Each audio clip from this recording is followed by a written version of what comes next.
membedakan yang baik dari yang buruk. Etika adalah bidang ilmu yang bersifat normatif karena ia berperan menentukan apa yang harus dilakukan atau tidak boleh dilakukan oleh seseorang ataupun individu tersebut. Dan etika dalam bisnis dapat diartikan sebagai seperangkat nilai tentang baik, buruk, benar, dan salah dalam dunia jenis perangkat prinsip dan norma di mana para pelaku bisnis harus komit pada dalam transaksi, berperilaku, dan berelasi guna mencapai daratan atau dengan tujuan bisnis lainnya. Dan dalam alam bisnis akan terjadi persaingan yang sangat ketat, kadang-kadang menyebabkan pelaku bisnis menghalalkan segala cara untuk memenangkannya, sehingga yang sering terjadi persaingan yang tidak sehat dalam bisnis. Persaingan yang tidak sehat ini dapat merugikan orang banyak, selain juga dalam jangka panjang dapat merugikan pelaku bisnis tersebut. Kemudian, persaingan usaha dalam Islam.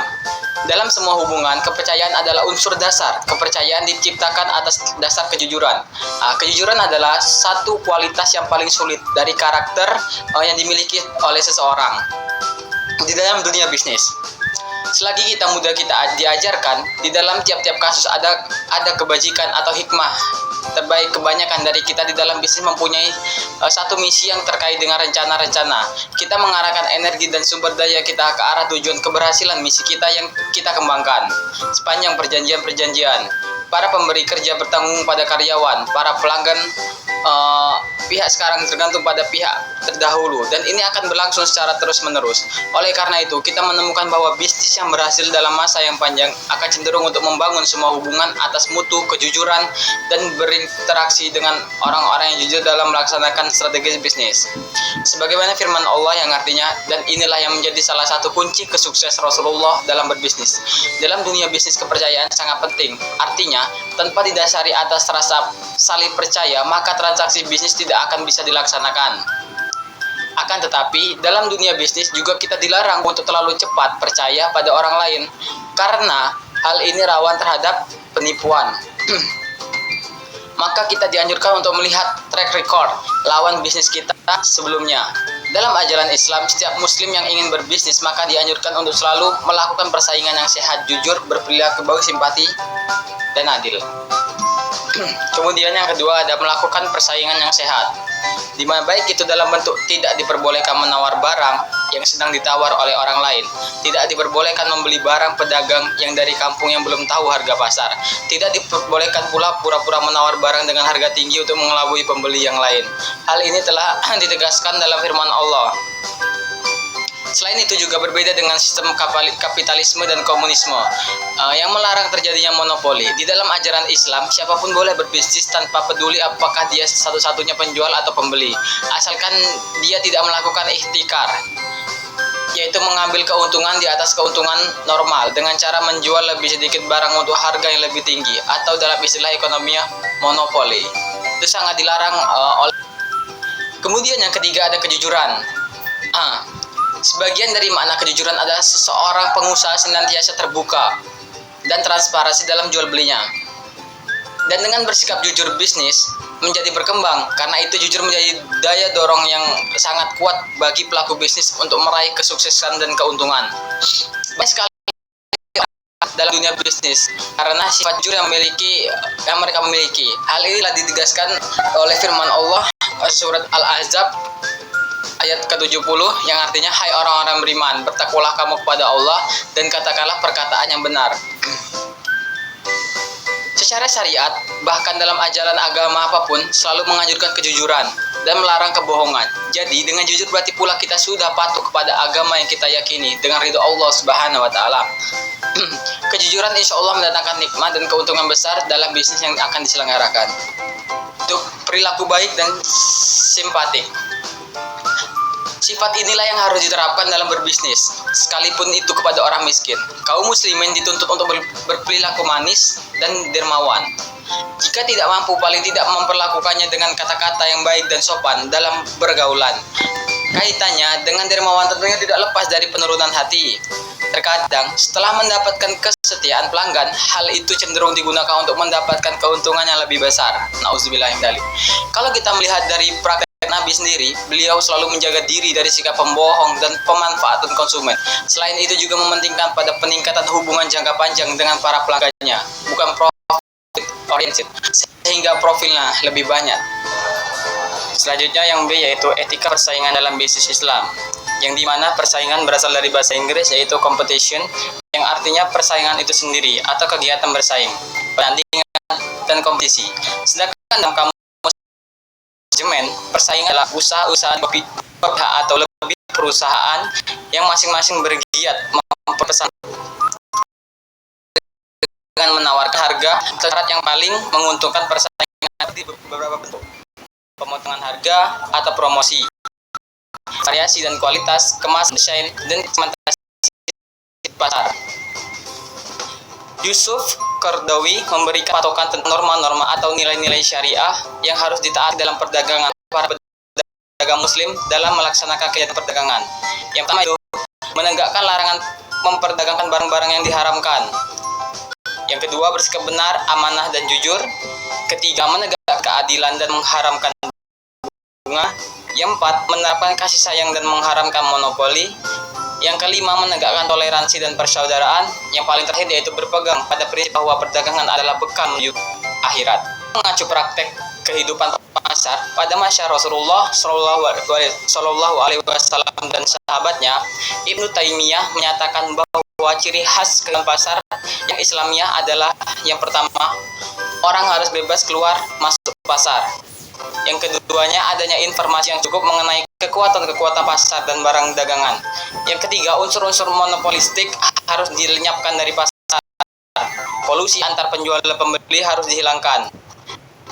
Yang keempat, adanya kenaikan penurunan harga yang disebabkan oleh naik turunnya tingkat permintaan dan pada penawaran. Yang kelima, adanya homogenitas dan standaritas produk agar terhindar dari pemalsuan produk, penipuan, dan kecurangan kualitas produk. Persaingan bisnis dalam etika bisnis Islam adalah sebuah konsep persaingan yang menganjurkan pada pebisnis untuk bersaing secara positif dengan memberikan kontribusi yang baik daripada bisnis tersebut, bukan untuk menjatuhkan pebisnis lainnya, dan menganjurkan pebisnis untuk tidak merugikan dan memudaratkan pebisnis lainnya. Selain itu, Islam juga memberikan konsep untuk tidak melakukan persaingan dalam hal mendapatkan kekayaan sebanyak-banyaknya tanpa menghiraukan nilai daripada Islamnya, karena hal itu akan membuatnya lalai hingga lupa dengan kewajibannya sebagai seorang hamba. Oleh karena itu, penting sekali bagi pembisnis muslim untuk memahami konsep persaingan yang dianjurkan dalam Islam agar tidak terjadi persaingan yang tidak sehat. Nah, kemudian ada hal-hal yang dipersaingkan dalam bisnis pasar tersebut. Yang pertama yaitu adanya barang produk. Produk yang dipersaingkan, baik barang dan jasa, harus halal. Spesifikasinya harus sesuai dengan apa yang diharapkan konsumen untuk menghindari daripada penipuan. Kualitasnya terjamin dan bersaing. Dalam ajaran Islam, semua aspek kehidupan dengan sempurna termasuk di bidang ekonomi yang diantaranya adalah produk. Produk adalah merupakan keseluruhan objek atau proses yang memberikan sejumlah nilai manfaat pada konsumen. Dalam dunia perdagangan, persaingan dalam hal barang dagangan produk adalah wajar. Produk usaha bisnis yang dipersaingkan harus halal dan harus sesuai dengan apa yang diharapkan konsumen untuk menghindari daripada penipuan tersebut. Syarat produk yang dijual sesuai dengan Islam untuk menghindari persaingan yaitu yang pertama, suci. Para pedagang penjual barang yang suci bukan dikategorikan najis yang diharamkan. Yang kedua, dapat dimanfaatkan. Yang ketiga yaitu milik orang yang melakukan akad.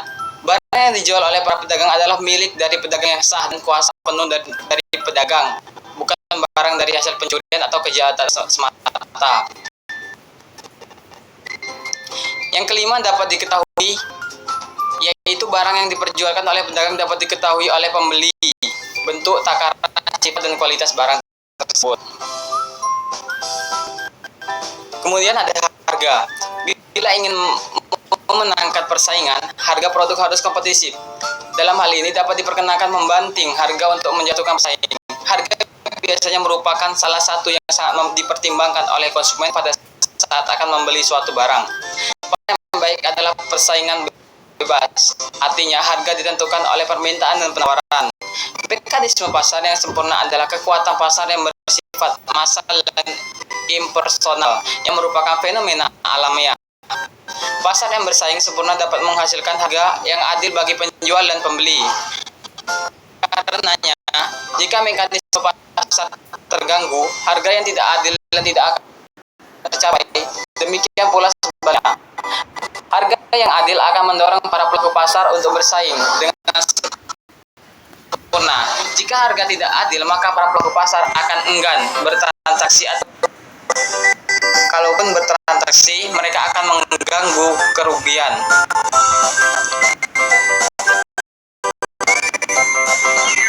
Pemerintah ataupun yang memiliki otoritas ekonomi tidak memiliki hak dan wewenang untuk menentukan harga terhadap sebuah komoditas tersebut, kecuali pemerintah telah menyediakan untuk para pedagang jumlah yang cukup untuk dijual dengan menggunakan harga yang ditentukan, atau pemerintah melihat dan mendapati adanya kezaliman dalam sebuah pasar yang mengakibatkan rusaknya mekanisme pasar yang sehat tersebut. Yang ketiga yaitu adanya tempat. Dalam etika bisnis Islam, tempat yang digunakan harus baik, sehat, bernyaman. Harus dihindari dari hal-hal yang diharamkan seperti barang yang dianggap sakti untuk menarik pengunjung. Seorang muslim, bisnis yang dia lakukan adalah dalam rangka memperoleh dan mengembangkan kepemilikan harta. Harta yang kita peroleh merupakan karunia yang telah ditetapkan oleh Allah. Setiap jiwa sudah ditentukan rezekinya sendiri-sendiri, jadi tidak mungkin akan tertukar dan tidak akan mungkin lari kemana-mana. Jika memang bukan rezekinya, sekuat apapun kita mengusahakannya, kita tidak akan mendapatkannya. Melakukan usaha tanpa harus melanggar norma yang ada. Dan satu lagi yang terpenting adalah jangan pernah takut akan kekurangan rezeki dan atau kehilangan rezeki hanya karena anggapan rezeki diambil oleh pihak. Baiklah, yang paling terakhir yaitu daripada ini kesimpulan, yang dimana ini membahas teori persaingan dalam etika bisnis Islam yang menekankan pentingnya menjalankan bisnis dengan prinsip-prinsip Islam seperti kejujuran, keterbukaan, keadilan, persaingan yang sehat. Dalam ajaran Islam, bisnis bukan hanya soal mencari keuntungan, tetapi juga sarana untuk mencari ridho Allah. Etika bisnis Islam menekankan kepada kepercayaan, tidak menghalalkan segala cara dalam persaingan, serta mengutamakan kesejahteraan bersama. Islam juga melarang praktik monopoli dan menganjurkan perdagangan yang transparan, adil, serta tidak merugikan pihak lain. Persaingan yang sehat dalam Islam berarti tidak melakukan kecurangan seperti menipu harga, memanipulasi harga, memanipulasi pasar, atau melakukan monopoli yang merugikan kepada orang lain tersebut. Dalam bisnis, Rasulullah SAW menjadi contoh dalam bertransaksi dengan jujur, adil, serta mengutamakan kepuasan pelanggan tanpa harus menjatuhkan pesaing. Terima kasih.